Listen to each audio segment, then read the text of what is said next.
Jadi ayah ini ingin melumpuhkan anaknya supaya anak tidak melakukan perbuatan yang melukai ibunya sendiri dan saudaranya. Apa yang dapat kita pelajari dari kasus ini? Yang pertama yang saya tekankan bahwa keberanian anak ini untuk menyakiti orang lain itu tidak datang dengan sendirinya.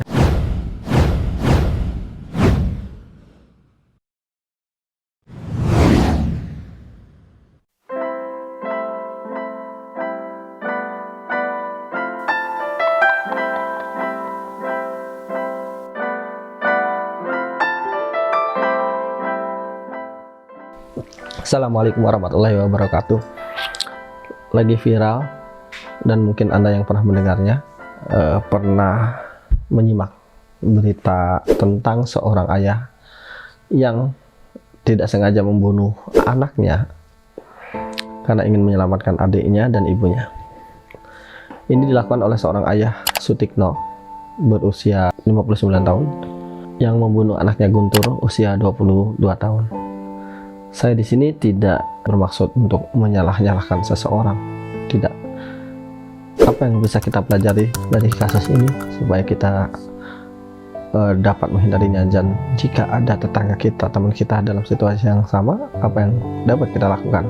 Jadi ceritanya Guntur ini sejak SMP menurut pengakuan keluarganya sering mabuk-mabukan, berperilaku bermasalah. Jika keinginannya tidak dituruti, lalu kemudian dia bisa ngamuk, mengancam, dan itu dilakukan bahkan pada orang tuanya sendiri.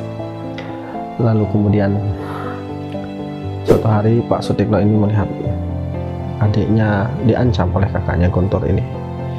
Lalu kemudian ayahnya meminta adiknya untuk menyingkir dan biar Guntur diselesaikan dengan ayahnya. Lalu terjadilah duel. Ayahnya mengaku di depan polisi tadinya ingin melumpuhkan anaknya, tapi ternyata malah tewas anaknya. Kita simak video pengakuan ayahnya berikut ini.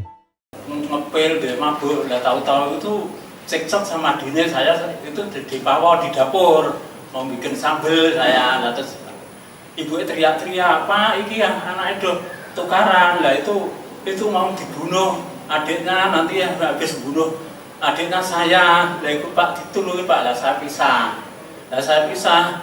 Itu dia bawa kentes itu tadi, kentesnya saya rebut. Lah terus di meja itu ambil pisau mau di sudutnya adiknya saya tangkis sama pukul. Lah pisau lepas, terus adik saya, adiknya saya suruh pergi, ini biar sayang, nanti kamu jangan ikut-ikut. Saya gitu. Lantas duel sama saya bela diri dan bela keluarga untuk keselamatan keluarga. Dia saya pukul kakinya. Akhirnya terus saya kebut. Terus saya nggak tahu diri. Ini hati kecil saya mau lumpuhkan biar gak bikin onar di masyarakat dan di keluarga. Mau saya kasih makan, siap ngasih makan, itu ternyata sampai kejadian itu saya tidak mengendalikan emosi. Lah habis itu dulu sudah tidak bernyawa, saya lapor ke Bapak RB. Nah, dalam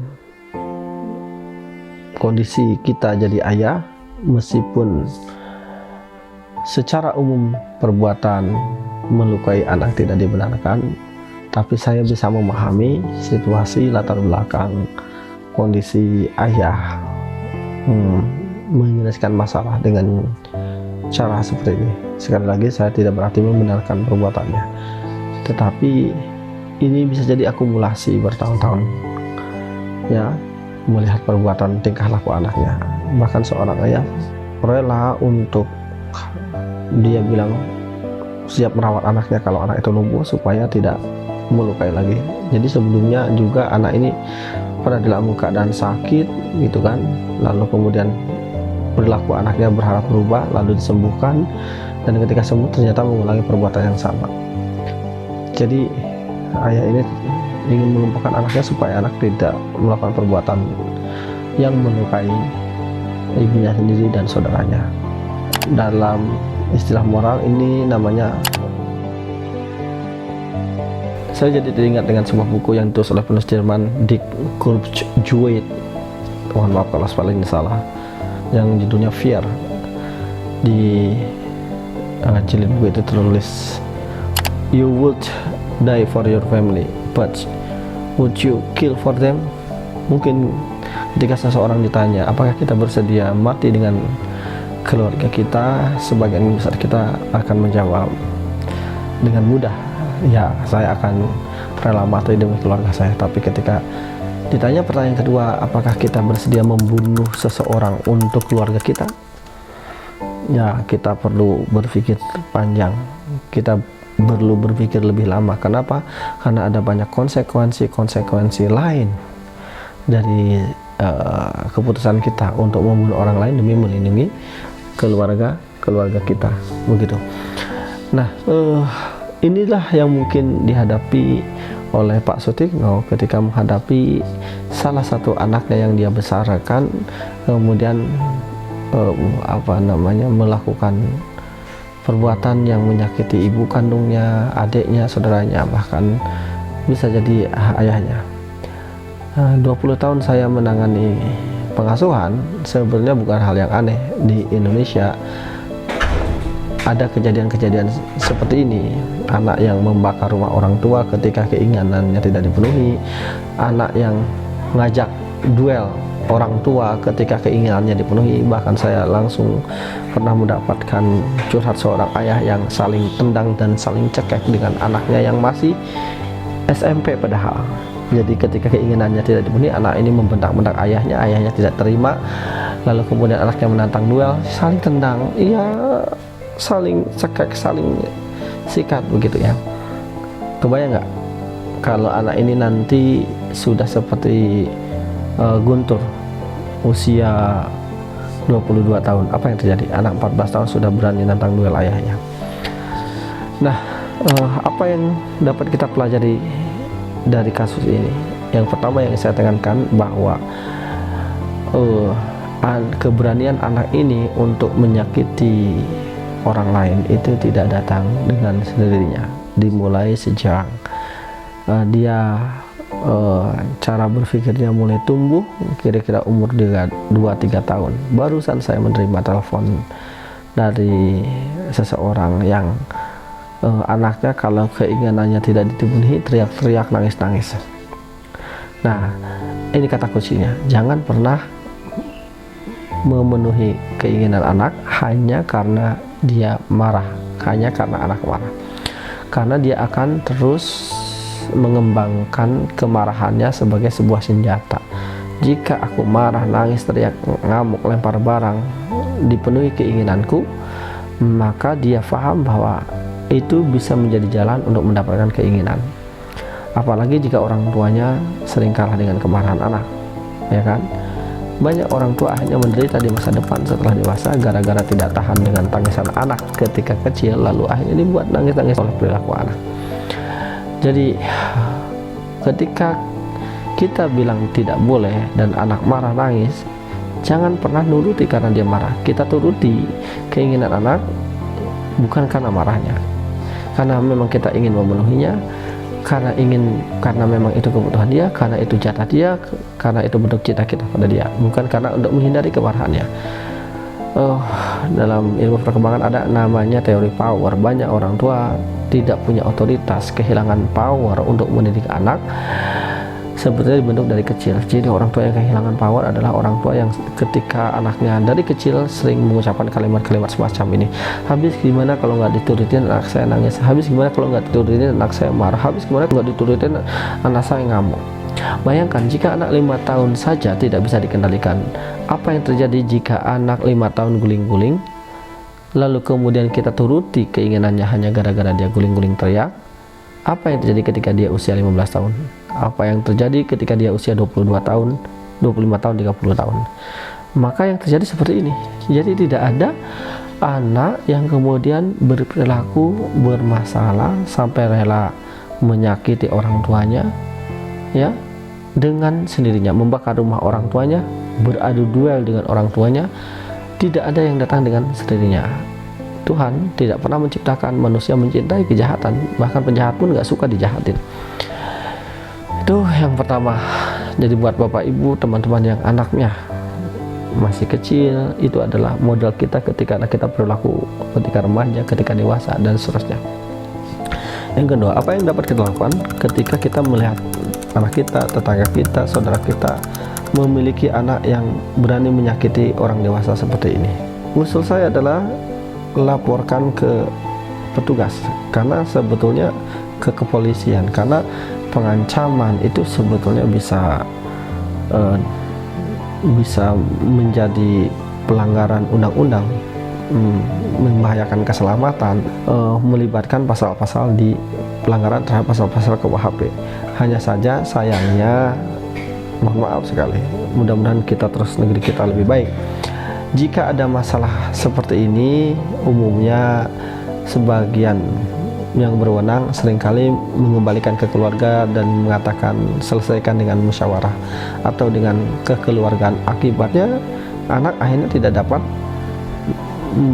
diberikan konsekuensi apapun atas perbuatannya, dan diulangi lagi. Ya, jadi jangan sampai kemudian yang berwenang malah melakukan tindakan setelah ada salah seorang yang jadi korban. Tapi secara umum sebetulnya anak-anak yang apalagi sudah bukan di kategori anak-anak lagi, di atas 16 tahun ya kan, kalau KUH pidana mengatakan anak-anak disebut anak-anak jika berusia di bawah 16 tahun. Artinya setelah 16 tahun dia dianggap dewasa. Maka bisa kemudian terkena pasal-pasal KUHP seperti itu. Nah, hambatan kedua biasanya selain dengan yang berwenang di struktur sosial kita ketika ada masalah keluarga, lalu kemudian dianggap aib jika melaporkan anak sendiri kepada yang berwajib. Nah, masyarakat dan kita semua harus paham bahwa ada prioritas urutan. Malu itu jangan sampai kemudian menjadi hambatan. Anak-anak yang berperilaku tidak bertanggung jawab tidak mendapatkan konsekuensi apapun. Akibatnya malah lebih malu lagi jika kemudian ada salah satu pihak yang jadi korban, terbunuh dan seterusnya, seperti kejadian Pak Sutikno. Kan begitu ya.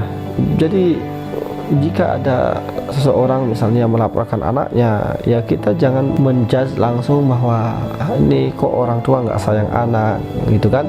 Atau ketika ada misalnya orang tua yang memberikan batasan jatah soal makan, soal tinggal di rumahnya sampai berapa supaya anaknya mandiri, ya kok sama anak hitung-hitungan.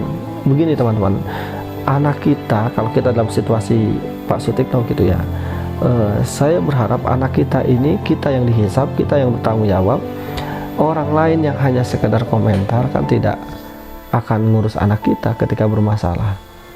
Mereka tidak tahu pada saat anak, misalnya anak ini Guntur ini menyakiti ibunya setiap hari, membentak ibunya setiap hari, mereka cuma bilang istighfar, mengeluh, anak durhaka dan seterusnya. Jadi jika kita punya anak seperti ini, prioritas kita adalah bagaimana caranya supaya anak kita berubah, bukan memperhatikan perbuatan atau komentar orang lain. Jadi keputusan kita melakukan sesuatu atau tidak melakukan sesuatu bukan atas pendapat orang, tapi karena kita punya tujuan. Ya, singkirkan dulu komentar-komentar orang, pendapat orang, tetangga dan seterusnya. Sebab kalau anak kita bermasalah, mereka akan ngurus anak kita. Ketika anak kita di penjara, mereka akan nengok anak kita. Ketika anak kita sakit, mereka akan merawat anak kita. Belum tentu. Ya, belum tentu. Yang ketiga, ini yang paling penting, ini yang juga tidak kalah penting. Anak-anak ini yang minta sesuatu pada udah umur 20 tahun, minta sesuatu pada orang tua, lalu ketika tidak dikasih kemudian ngamuk, karena pada dasarnya dari kecil tidak difahamkan konsep diri. Bagian dari konsep diri adalah identitas diri. Bagian dari identitas diri adalah anak-anak kita harus difahamkan sejak mereka balik apa hak-hak mereka di rumah, ya, dan apa kewajiban-kewajiban mereka di rumah. Ya, kadang-kadang kita dengar konvensi hak anak tapi tidak ada konvensi kewajiban anak kan. Karena ketika anak kita difahamkan kewajiban, pada dasarnya mereka juga belajar menghormati hak orang lain, termasuk hak orang tuanya. Apakah benar anak-anak itu punya hak untuk minta motor Aerox ke orang tuanya? Apakah benar orang tua ini punya kewajiban untuk mengurus anaknya sampai mati, apalagi anak laki-laki? Apakah benar anak-anak orang tua itu wajib memenuhi semua keinginan anak? Nah, ini harus dipahamkan batasan-batasan hak seorang anak pada orang tua itu apa sih, gitu. Sehingga di sekitar kita banyak sekali anak-anak dan tanda kutip tidak tahu diri karena memang tidak difahamkan dirinya sejak kecil bahwa mereka itu punya hak terbatas di depan orang tua, ya, bahwa mereka itu tidak wajib diurus orang tua sampai mati misalnya, ya, bahwa mereka itu harus mandiri, bahwa mereka itu dibesarkan oleh orang tua pada hakikatnya adalah mempersiapkan mereka berpisah dengan orang tua, gitu kan. Ya, contoh sederhana adalah banyak sekali anak-anak yang mengatakan begini, ayah ibu jangan atur-atur aku tahu mana yang baik dan buruk buat aku, gitu. Ya, ayah ibu tidak berhak mengatur hidupku, tapi makan di rumah orang tua, ya, bisa hidup masih sama orang tua, tinggal masih sama orang tua, tapi giliran misalnya batasan-batasan perilaku orang tua berhak mengatur. Serius, maka sering-sering bilang ini, ucapkan kepada anak-anak kita bahwa kalau kamu merasa sudah mandiri dan orang tua tidak berhak berpartisipasi sama sekali, alhamdulillah, itu yang diharapkan sejak dulu. Itu pertanda kamu sudah mandiri. Yang namanya mandiri, ya, kamu tidak berhak dapat subsidi lagi dan tidak usah melibatkan orang tua lagi dalam kehidupan kamu di bidang yang lain, dalam kebutuhan lain. Ya, jadi masalahnya adalah sebagian besar kebutuhan anak masih dipenuhi orang tua, tapi giliran berperilaku orang tua tidak berhak kasih batasan. Gimana ceritanya? Jadi itu pendapat saya untuk jadi ibroh kita. Semoga Allah memberikan keselamatan kepada keluarga kita semua. Terima kasih. Assalamualaikum warahmatullahi wabarakatuh.